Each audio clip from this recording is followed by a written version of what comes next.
Halo teman-teman semuanya, bagaimana kabarnya? Semoga kabarnya sehat-sehat semuanya. Selamat datang kembali di channel Study with Student bersama saya Nus Abriansyah. Dan pada video kali ini saya akan meresmikan sebuah playlist baru di channel Study with Student yang nama playlistnya adalah Keluh Coding, di mana pada playlist ini saya akan menjawab pertanyaan dari teman-teman semuanya mengenai keluh kesah atau bahkan sukacita tentang pemrograman. Tentunya yang saya jawab adalah pertanyaan yang bisa saya jawab yang sesuai dengan kapasitas saya gitu.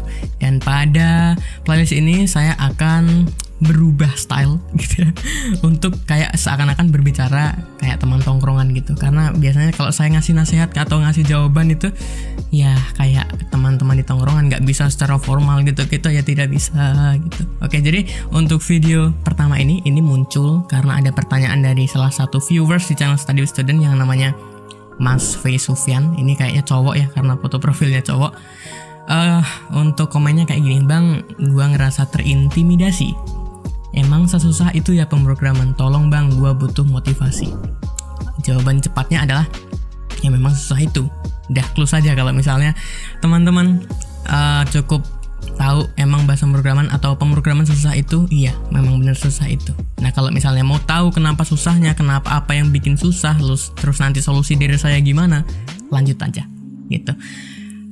Memang benar bahasa pemrograman sesusah itu. Bahkan kalau kita ngomongin bidang lain pun, kayak misalnya yang kuliah di kesehatan, yang kerja bahkan, atau bahkan yang kuliah di bidang pertanian dan lain sebagainya, itu pun juga susah gitu. Nggak cuman pemrograman aja atau IT aja yang susah, bahkan semuanya pun juga susah. Yang gampang apa? Yang gampang cuman komen sama ngeliatin keberhasilan orang kan gitu. Jadi dari itu ya sebenarnya saya ada salah satu unek-unek yang harusnya saya sampaikan. Misalnya ini salah satunya.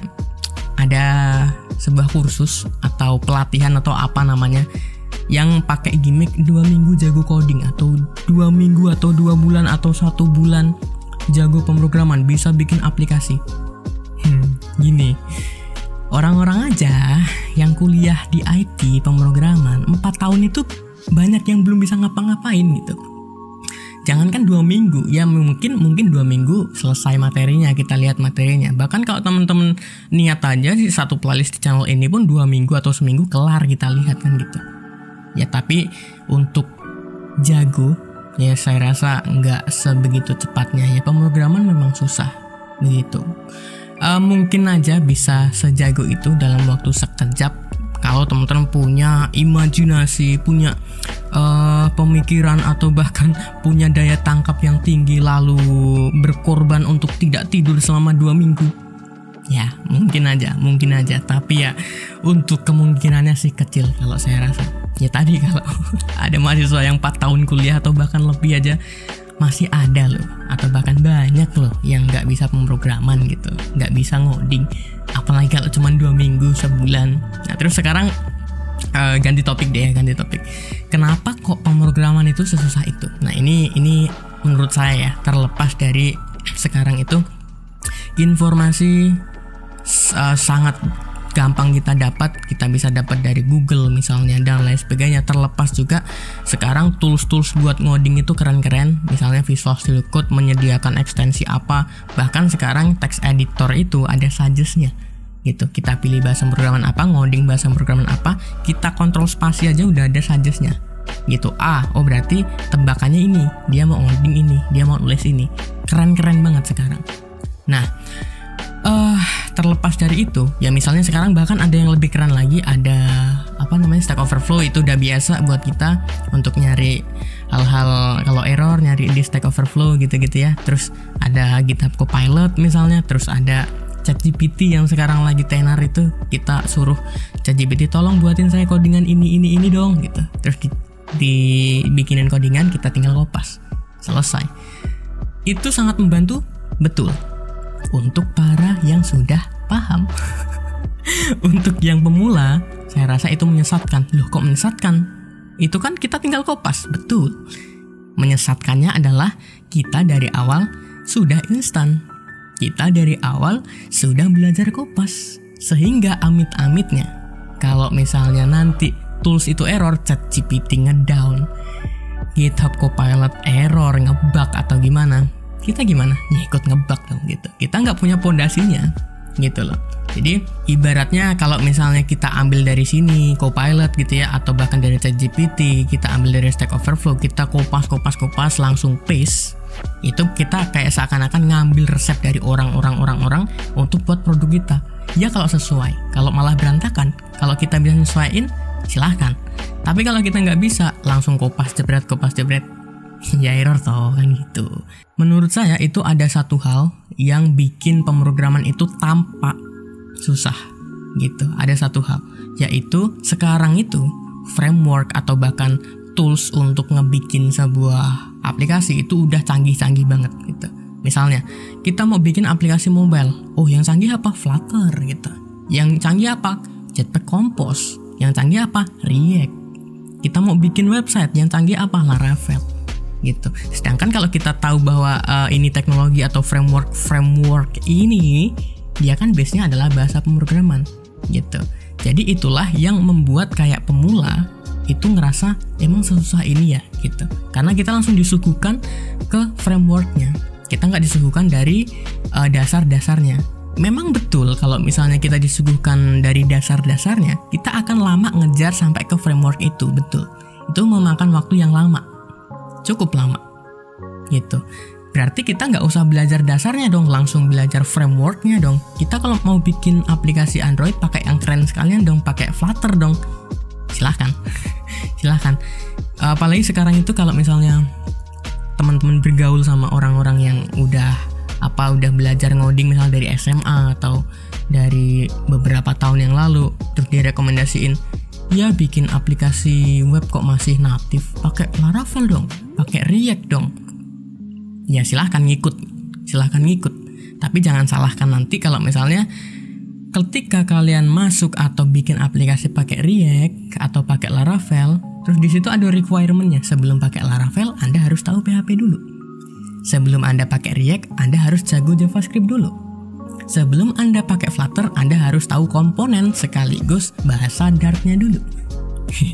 Gitu. Jadi seakan-akan kita ngikutin temen atau kita ngikutin zaman sekarang yang serba canggih, serba harus pakai ini, harus paham ini itu, framework terbaru.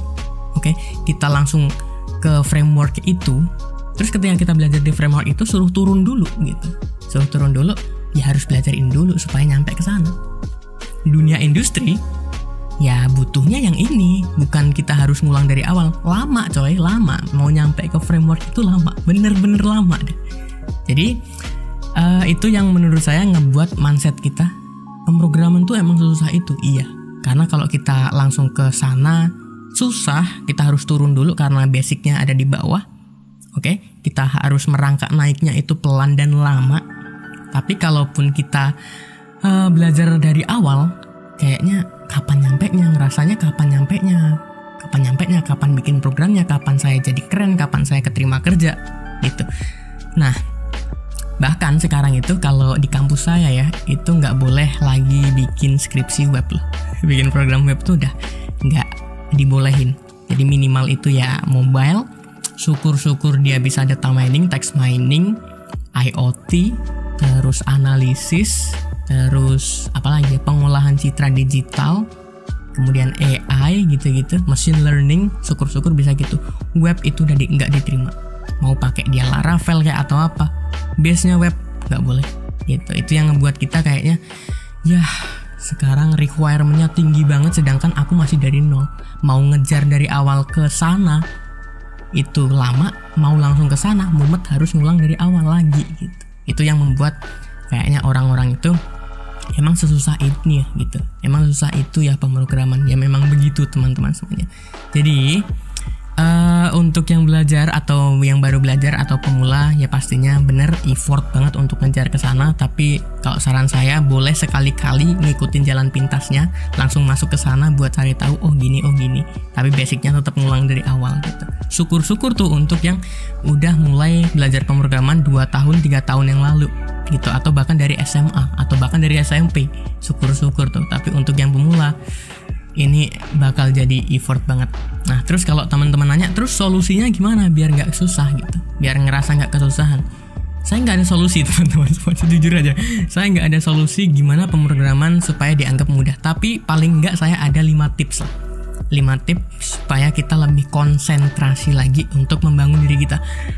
Yang pertama itu, yang paling jelas ya, yang paling jelas tuh adalah jangan kepengen ini itu gitu. Jangan kepengen kayak orang lain yang udah jago secara instan. Jangan ke situ. Orang lain juga jago ke situ karena dia ngulang atau dia mulai dari awal, lama dan pelan gitu. Oke, boleh berteman tuh, malah bener-bener berteman sama orang yang udah jago nggak apa-apa gitu. Tapi gini, tips pertama kalau misalnya teman-teman emang tolong dihiraukan dulu kesusahan tentang programming ya atau pemrograman. Yang jelas gini, kalau kita mau mulai dari awal, konsentrasi atau konsen atau komitmen mulai dari awal, yang pertama pilih tujuannya, mau bikin aplikasi web, mobile, atau desktop, atau bahkan yang IoT atau data mining atau machine learning atau IoT atau text mining atau apa, scraping, silahkan ditentukan dulu.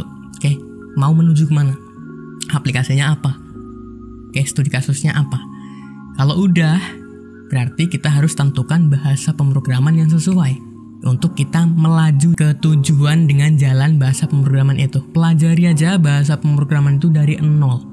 Kayak dari proseduralnya, dari OOP-nya, terus nanti merangkak ke framework-nya, terus bikin programnya. Nah, sembari kita nyicil ini, silakan dibuat studi kasus yang tadi tujuan gitu ya. Yang tujuan teman-teman mau bikin apa? Silakan, misalnya saya PHP dari awal udah nyicil, kalau misalnya udah paham array berarti nyicil datanya gitu. Terus kalau udah paham pengkondisian berarti harus ada validasinya gitu. Nyicil aja sama materi-materi yang udah didapat gitu. Terus ya tadi digarap aplikasinya pelan-pelan. Terus yang terakhir adalah komitmen ya, komitmen terus. Apalagi kalau untuk teman-teman yang punya pacar atau punya pasangan, ya silahkan ajuin proposal untuk minta waktu belajar gitu ya. Ya mudah-mudahan nggak sesusah itu minta proposalnya. Kalau misalnya yang jomblo nggak apa-apa ya, nggak apa-apa demi karir lah.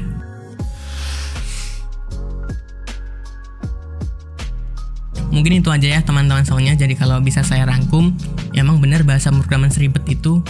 Iya, memang seribet itu. Semua bidang ribet. Terus kenapa kok bahasa pemrograman bisa dianggap seribet itu? Karena kita sebagai pemula baru mulai. Dan kita menyaksikan beberapa teman kita yang udah expert. Sedangkan kalau kita mau belajar ke expert tadi perlu waktu yang lama. Itu yang bikin kita ngerasa kayak, oh ternyata sesusah itu ya pemrograman. Padahal yang mereka udah mulai dari waktu-waktu yang lama gitu. Jadi mungkin itu aja untuk pembahasan kali ini. Mudah-mudahan pembahasannya bermanfaat dan sedikit menampar ya teman-teman semuanya. Itu kenapa sebabnya di channel Study Student saya tidak ada gimmick-gimmick.